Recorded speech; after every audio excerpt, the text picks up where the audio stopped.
So, here's how you distinguish between your intuition versus your anxieties, traumas, insecurities, and fears, and all that. I want you to, the next time you have a gut feeling, I want you to look within that gut feeling and really ask yourself, is this feeling, does this have the texture of inspiration, love, excitement? Is this going towards my desires, or is this feeling one of worry, insecurity? Is this feeling wanting me to avoid something in my life? So really the whole thing is, are you going towards your desires, or are you just avoiding your fears? And the thing is, your intuition, acting on your intuition is actually similar to courage. That when you act on your intuitions, you're going to face your fears. You're going to have fears in your life. But your intuition is going to tell you that you need to act and face those fears. You need to act in spite of your fear, in spite of what you're worrying about.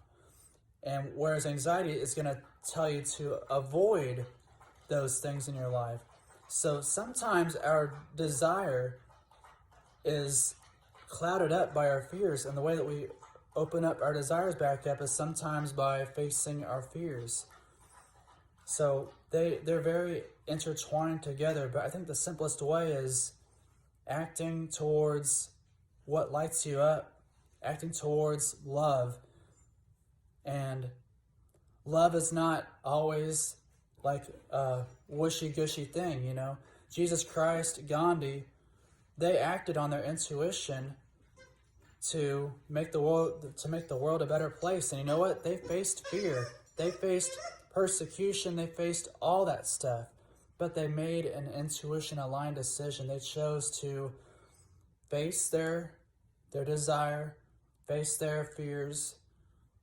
They chose to do that. And I think that's the simplest way of learning to distinguish those two is if you're triggered by something, that's a sign that it's your anxiety and trauma rather than your intuition. Your intuition is more of, it can be triggered by things in your environment, but it's more of a calling within you. It's more of a higher positive calling. It's like the difference between I want to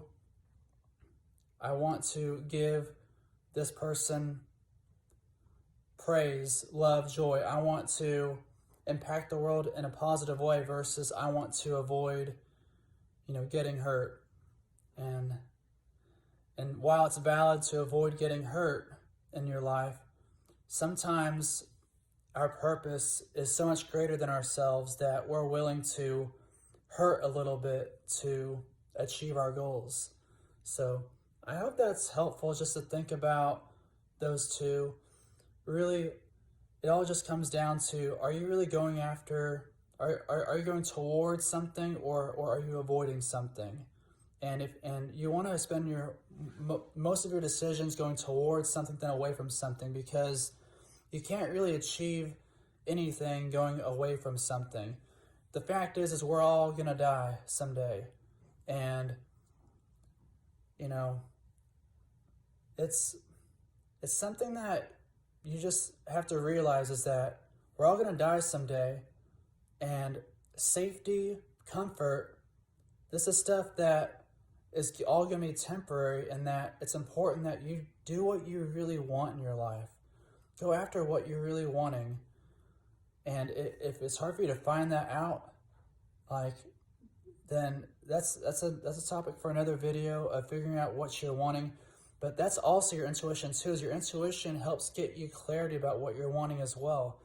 Some of the best ways I feel like that we can know ourselves more and what we want is by taking time away from society, giving ourselves solitude to just sit down, journal, and contemplate what we're wanting. Go out in nature, get yourself a journal and write down things that you love about yourself, write down things that you want to do, write down things that you found fulfilling in the past. And that's one part of it, okay? That's not the only part. The next part is once you have time for solitude, now I want you to have time for socializing. So this is a little bit paradoxical of what I'm asking. Time to socialize, time to get after it and be social, because you're going to learn through experience, okay? You'll learn through solitude, but that alone is not going to help you figure out what you want. You need to expose yourself to massive experience. So, hope that's helpful. You have a wonderful, blessed day.